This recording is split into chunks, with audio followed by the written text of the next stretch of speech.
Nalea, karya Sungging Raga. Tidurlah Nalea, esok kita abadi. Gadis kecil itu memucat, bibirnya membiru karena dingin. Hujan belum juga reda sejak sore tadi. Jalanan basah dan sebagiannya menampakkan genangan pekat seperti menandakan begitu kelamnya kehidupan di kota ini. Ini pakai jaket, kata ayahnya. Lelaki itu menyentuh kening Nalea dan memang terasa hangat. Sepertinya kamu masuk angin. Mereka sedang berteduh di etalase toko. Kemilau basah lampu-lampu jalan, papan reklame, juga sorot mobil dan motor. Semua adalah cahaya yang menyelingi udara dingin di sekujur kota.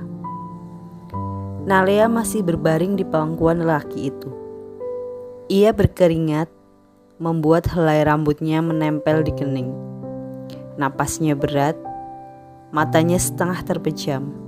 Lelaki itu tak bisa membayangkan perasaan anak gadisnya setelah segala kejadian yang mereka alami. Kios sederhana mereka diangkut petugas penertiban siang tadi. Siang itu, Nalea sedang duduk di pinggiran taman kota. Seperti biasa, ia berkumpul dengan bocah sebayanya yang berpakaian lusuh. Adakah yang lebih menyenangkan melihat beberapa anak kecil tertawa riang yang bahkan giginya belum lengkap, tapi tetap bisa merasa bahagia meskipun kehidupan ini sesungguhnya teramat keras. Namun, begitulah kebahagiaan. Mereka mendadak berhenti ketika mendengar suara keributan tak jauh dari arah belakang. Tampak beberapa petugas berseragam turun dari mobil. Rupanya itu adalah penertiban preman, pengamen, dan pedagang asongan. "Weh, ada satpol!" Nalea segera teringat kios ayahnya yang berjarak sekitar 200 meter dari situ. Ia pun langsung berlari, menyeberang jalan, mengejutkan beberapa pengendara mobil yang lantas membunyikan klakson berkali-kali. Nalea terus berlari.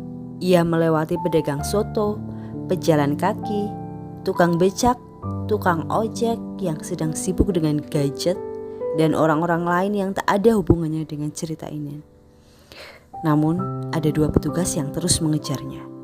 Gadis itu pun sampai di kios kecil. Ia membuka pintu samping kios, membangunkan seorang lelaki yang tengah tidur berbalut sarung. "Ayah, ayah, aku dikejar satpol!" "Hah?" Dalam keadaan setengah sadar, lelaki itu lantas meminta Nalea masuk. Namun hanya berselang beberapa detik sampai dua petugas itu menemukannya. "Hah, jadi kalian tinggalnya di sini?" salah seorang petugas berkata, lalu mengambil hati.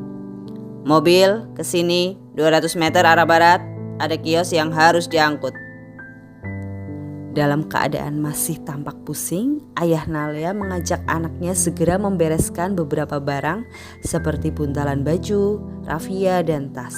Mereka harus buru-buru pergi jika tidak ingin dibawa ke panti sosial. "Loh, hei, mau kemana?" Lelaki itu menggendong Nalea dan segera menyelinap di pagar. Maka keduanya pergi, sambil sesekali menoleh pada petugas yang sibuk merobohkan kios-kios semi permanen itu. Nah, demikian tadi cerita tentang Nalea. Sangat menyedihkan ya.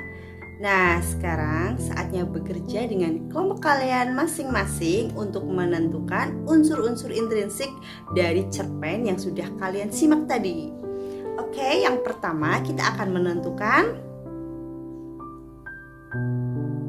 Yang kedua, untuk nomor 3.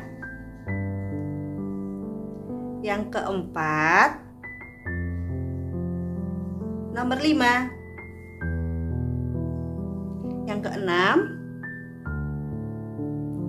dan yang terakhir. karena ini penilaian kelompok, jadi yang dinilai yang pertama adalah apa?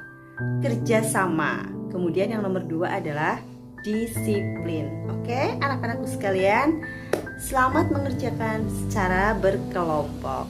Oke.